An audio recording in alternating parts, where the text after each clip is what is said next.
ladies and gentlemen, welcome to Catching Cars. My name is Isaiah, and this right here is, of course, the key to our test vehicle today, which is a 2022 Opel Mokka. Huge thanks to Drive for this vehicle today. So, of course, we're going to go ahead and take this out on the Autobahn, get in an acceleration run, and then we're going to come back and tell you guys what I think of this Opel Mokka. Before we get going, be sure to subscribe to Catching Cars. And, of course, we're already here, so let's go ahead and get in that launch.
Alright, the 2022 Opel Mokka. I had this thing top out at like right around 200 speedo earlier, but it takes forever to get there.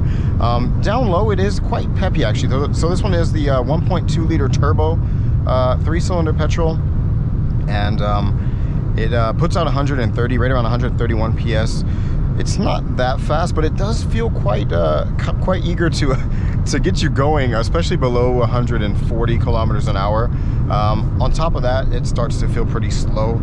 I mean, what do you expect? 130 PS is really not that much, or 131 depending. It's really not that much, but like I said, below 140, it feels quite peppy. I can't speak today. The 6-speed manual is nice and notchy. Of course, it's not no quick shifting manual transmission or anything, but it is decent. And overall, I'm kind of in my head comparing this right now to the Hyundai Tucson that I drove recently, or Hyundai Tucson, depending on how you want to pronounce that. I've had a couple of people in the comments below saying it's not pronounced that way, but I really don't care. So anyway, I am comparing it to that, even though it is a class below. That was the last manual transmission SUV that I was driving in around this price range and around this power, even though that one did have a bit more power. This one feels much better. I did not like the Tucson at all. Of course, that was the base model. This one is pretty nicely equipped. You got the nice infotainment system, and you got the screen, the digital gauge cluster there as well. Nice big screen. It's customizable a little bit, but let me see, I forgot how to do it. Not really that much changes, so it always has this nice minimalist look. No matter what you do with it, it'll always be somewhat like this, you know, gray, black, and red, or white, black, and red. But either way, it does look fairly decent. And also the exterior of this Mokka, I think it looks really cool compared to the old one. So I was walking into this, or got into this, expecting not to like it at all. And of course, it's nothing special. Definitely nothing that would be on my buy list. But it is better than I thought it was going to be. I thought it was going to be much worse. Things are fairly well laid out. The steering wheel is nice. It has heated steering wheel. You have your heated seats. What I don't like is I couldn't find a way, so you have your climate controls here, which are knobs, which is great. You don't have like some stupid touchscreen for that. But it's supposed to be dual climate controls, but I can't figure out how to set my temperature separately from the passenger one. I think it might just be cost cutting here to just keep these dials. Maybe you can option that in, but this one may not have it, so I'm not 100% sure about that. There's a lot of cost cutting with this vehicle, to be honest. I've noticed also there's a I guess keyless entry on the driver's side door, but not on the passenger. On some cars we even have them on the rear doors. Here you only have it on the driver's side front door, obviously.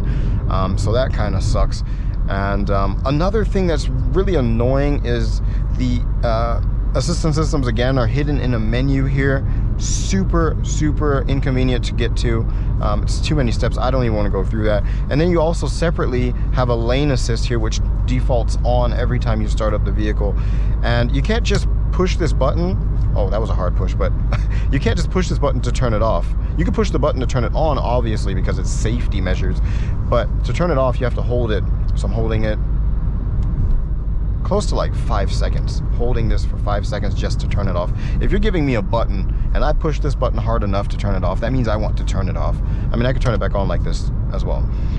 So yeah, nitpicking there, but you guys know I do not like these assistance systems, and this lane keep assist has been bugging the crap out of me again. The forward collision was not that bad, actually, to be honest, but this lane keep assist is super sensitive. Now watch this here. Let's see what it does.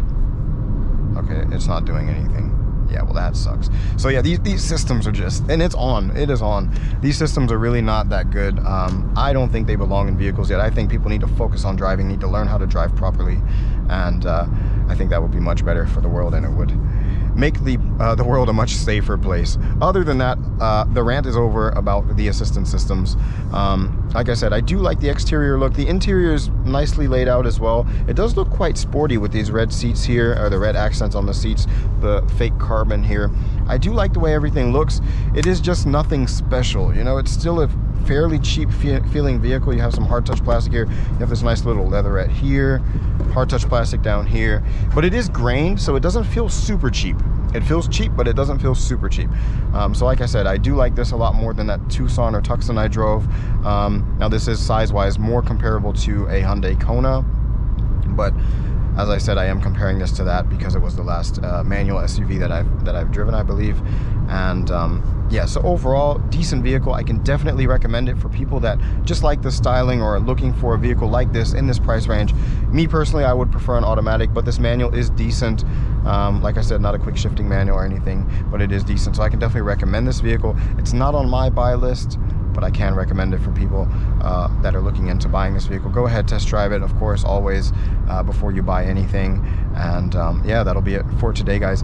Be sure to leave a comment down below. What do you guys think of the Mokka? What do you think of this color? I've had a lot of people looking at me because of this color. I think the color itself is cool. I just don't know if it belongs on this vehicle. Let me know in the comments what you guys think, and leave a like, and I'll catch you guys in the next video.